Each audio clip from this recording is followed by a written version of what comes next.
Okay, the story today is Oh, How I Wish I Could Read, written by John Guile, illustrated by Frank Fiorello.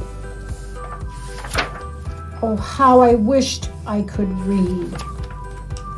I awoke with a yell and sat straight up in bed, full of fear and wild worries and trouble and dread. Was it just a bad dream? Or was what I feared true? Was reading a feat only others could do? In my dream, I was walking alone on the street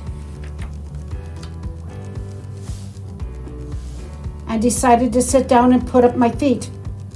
I discovered too late what the wet paint sign said when the bench left my backside a bright shade of red. Then I saw a cute puppy and wanted to pet it. A sign tried to warn me I'd better forget it. But the words on the gate meant nothing to me, till a pack of wild dogs chased me right up a tree. Ouch.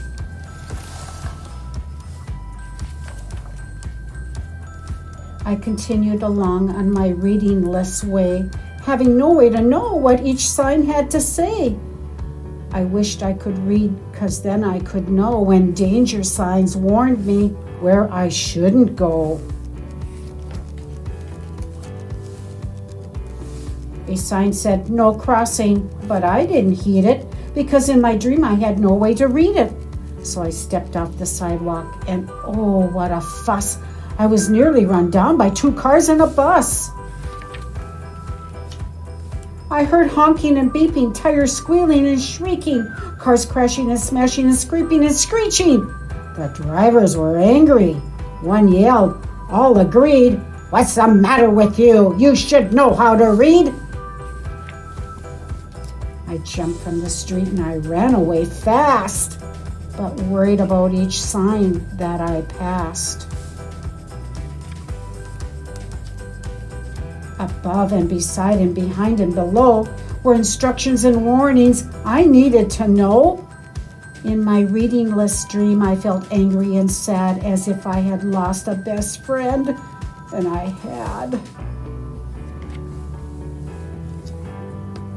I was lost and alone and afraid as could be of the reading-less trouble still waiting for me.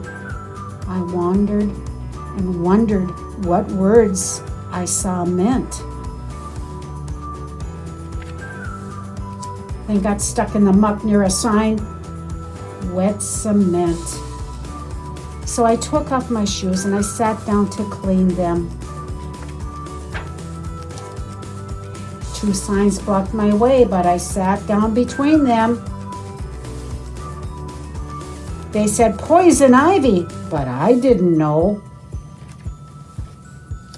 Till an itchy red rash grew all over my toe. When I headed for home to get medication, I went from a bad to a worse situation. I opened the cupboard to look for toy ointment, but all that I found there was more disappointment. Each bottle and tube on the shelf had a label I needed to read, but I wasn't able. I itched and I twitched. How I wish I could read. My toe was on fire from that poisonous weed. Just then I woke up from my readingless dream when my cat nipped my toe and I let out a scream. Ouch! I threw back my covers and jumped to the floor. I ran to the shelf where my books were before. Could I tell a B from a T or a Z? Or were letters just lines on the paper to me?